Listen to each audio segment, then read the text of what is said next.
Yurtimizda aholi salomatligini mustahkamlash va ularni tibbiy madaniyatini oshirish asosiy yo'nalishlardan biriga aylangan. Shu maqsadda bugun joylarda aholi uchun tibbiy ko'riklar tashkil etilib, ularning salomatligi tekshiruvdan o'tkazilmoqda. Xususan, O'zbekiston Liberal Demokratik partiyasi viloyat kengashi tashabbusi bilan Samarqand shahridagi Samarqand davlat tibbiyot universiteti ko'p tarmoqli poliklinikasida ham salomatlik sari loyihasi doirasida aholi uchun tibbiy ko'rik tashkil etildi. O'zbekiston Liberal Demokratik partiyasi Samarqand viloyati kengashi ayollar qanoti tashabbusi bilan O'zbekiston Respublikasi Prezidentining O'zbekiston 2030 strategiyasi to'g'risidagi farmonida belgilab berilgan vazifalar ijrosini ta'minlash hamda onalik va bolalikni ijtimoiy muhofaza qilish, sog'lom millat genofondini asrashga ko'maklashish maqsadida salomatlik sari partiyaviy loyihasi doirasida xalq deputatlari viloyat kengashi deputati Nargiza Abdullayeva tomonidan Samarqand shahridagi Samarqand davlat tibbiyot universiteti ko'p tarmoqli klinikasida fuqarolar uchun bepul tibbiy ko'rik tashkil qilindi.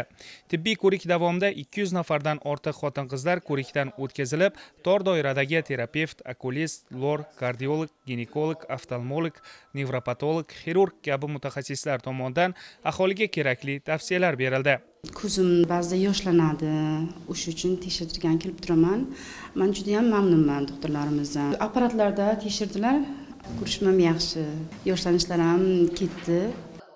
Shuningdek, tibbiy ko'riklarda xalq deputatlari viloyat kengashi deputati Nargiza Abdullayeva tomonidan O'zbekiston Liberal Demokratik partiyasi onkologik kasalliklarga qarshi aksiyasi doirasida ayollar o'rtasida ko'p uchraydigan xavfli kasalliklar, onkologiyaning kelib chiqish sabablari va uni oldini olish yo'llari mavzusida aholi o'rtasida kasalliklarni keskin kamaytirish, sog'lom turmush tarzini faol joriy etish, o'rtacha umr davomiyligini 78 yoshga yetkazish kabi eng muhim vazifalar bo'yicha barcha imkoniyatlarni ishga solish kerakligini, xotin-qizlar o'rtasida onkologik kasalliklarni kamaytirish maqsadida 40 yoshdan oshgan ayollar uchun tegishli davriylikda tibbiy ko'rikdan o'tish joriy qilinishini, kafolatlangan bepul tibbiy yordam uning aniq hajmining huquqiy asoslarini ishlab chiqarilishini hamda kelgusi 5 yilda byudjetdan tibbiyotga ajratiladigan yillik mablag' hajmini kamida 2 karra oshirish, ya'ni 6 milliard dollarga yetkazishni asosiy maqsadlardan biri sifatida belgilanganligi haqida so'z yuritdi. Bir kunda mana maslahat poliklinikasida ham mana 300 ta ayolga tibbiy xizmat ko'rsatiladi.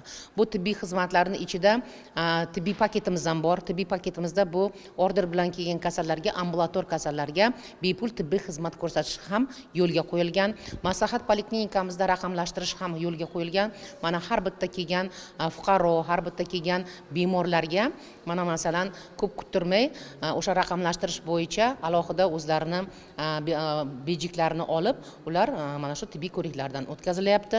Har hafta tumanlarga chiqamiz. Tumanlarga chiqqanda bizda mana shu tibbiy ko'riklar o'tkazyapmiz. Tibbiy ko'riklar borasida nafaqat tibbiy ko'rik, yana mana shu mahallalarda borib, sog'lom turmush tarzi, to'g'ri ovqatlanish, kasalliklarni oldini olish, zararli odatlar bo'yicha ham ma'ruzalar o'qilib, o'sha xalqimizga o'sha to'g'ri maslahatlar berib kelyapmiz va xalqimiz bundan minnatdor.